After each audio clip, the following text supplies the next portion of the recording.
In South Africa, the price of both 93 and 95 octane petrol is set to rise by 11 cents per litre on Wednesday. Diesel prices, however, will fall with 0.05% sulfur content to drop by 13.29 cents per litre, and that with a lower sulfur content by 14.29 cents per litre. Now, the Minister of Mineral Resources and Energy announced this on Friday, and it's a new week. How are the citizens getting set for this increment? Let's talk to our correspondent there in South Africa, Becky Malay. Hello, Becky. Good afternoon.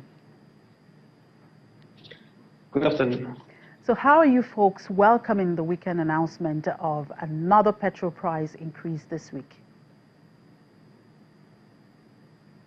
Well, honestly, a lot of people have not accepted the news very well.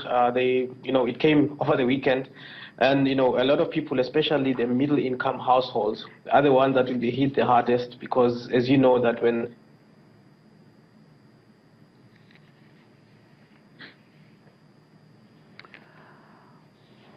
Well, the internet doesn't seem to be friendly at the moment. We hope to get back to Becky as soon as we can. Meanwhile, Zimbabwe has increased the price of petrol and diesel by up to 26% after the finance minister raised the import tax on fuel last week, adding more pressure on citizens grappling with triple-digit inflation. Prices of basic goods and services have more than doubled since June, when the government renamed the RTG's currency as the Zimbabwe dollar, which has been sliding in value and widespread shortages, including power, fuel, and US dollars. In a statement published on Sunday, the Zimbabwe Energy Regulatory Authority said petrol would now cost 9.01 Zimbabwean dollars from 7.55. Diesel would cost 9.06 Zimbabwean dollars, a 26% increase. Fuel prices have been increased 4 times since June and by more than 500% this year as the value of the local currency has slid. But fuel shortages remain, with motorists spending hours queuing at the pumps. Demand for fuel has also gone up as businesses use diesel generators due to 18-hour electricity cuts.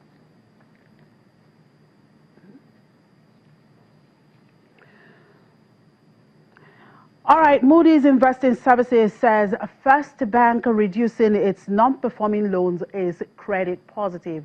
Well, last week, FBN Holdings, the parent company of First Bank of Nigeria Limited, reported its second quarter results, indicated its non-performing loan ratio, mainly from First Bank, had declined to 14.5% from 25.3% as of March 2019. Let's see how that stock is doing at the moment, as well as other markets update. Edidion Ewang is on the floor today. Hello, Eddie. Good afternoon. Good afternoon, Jimmy. So how is First Bank shares reacting to latest comment from Moody's on their non-performing loans? Well, right now, we're not really seeing any impact because, traders believe that Moody's comments are just an attestation to FBNH scorecard. It means that they're being watched and there's possibly, a rating in the works for the company. Right now, the share price is down by 2.68%, trading at 5 naira 45 kobo. Now, you would remember that, FBNH, holds a B2 stable rating from Moody's. So if this debt recovery strategy is sustained, it means that the next rating might be stronger for the company, Chimisi. How is that rubbing off on the banking sector index as well as the all-share index? Well, the banking sector is down by 0.88%. Sterling Bank is posting losses, FCMB, Fidelity Bank, Zenith Bank, even FBNH. So the banking index is not really responding to that. Right now, the all-share index is down 0.13%. We're trading at 27,594.47. Only 2 sectors are up right now, which is consumer goods and industrial goods, and they're just up by 0.07% and 0.02%. But then the banking sector is taking the heaviest hit right now. And we're just beginning the week. What does the week look like out there? Well, it's just the beginning of the week, so investors are still, looking out to see where to put their money. But then FGN Savings Bond, they've started their offering. So let's see if that's going to, be a tilt from the market, for investors to put their money in that place as well. All right, thank you, Edidion Ewa, for this update. And Zambia will delay implementing a new sales tax until January 2020 to allow for further refinement of the law. Zambia, Africa's second largest copper producer, plans to replace an existing value-added tax with a non-refundable sales tax. But the move has met substantial opposition from businesses. Addressing Parliament, the finance minister said he was withdrawing the draft law and would reintroduce it in the next session in September. This, according to him, will allow for sufficient time to address the concerns in the sales tax bill that stakeholders raised.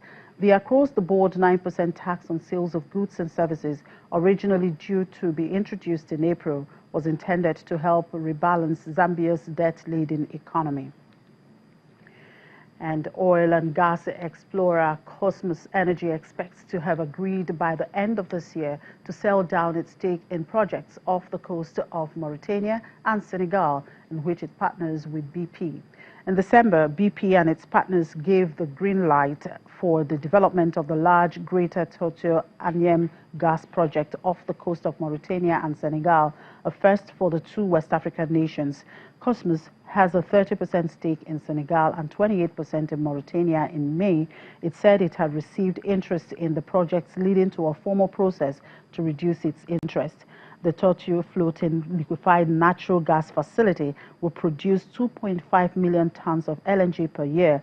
The field holds total gas resources estimated at around 15 trillion cubic feet. And that's it on the program. Thank you for watching. I'm Chimezi Obi Iwago.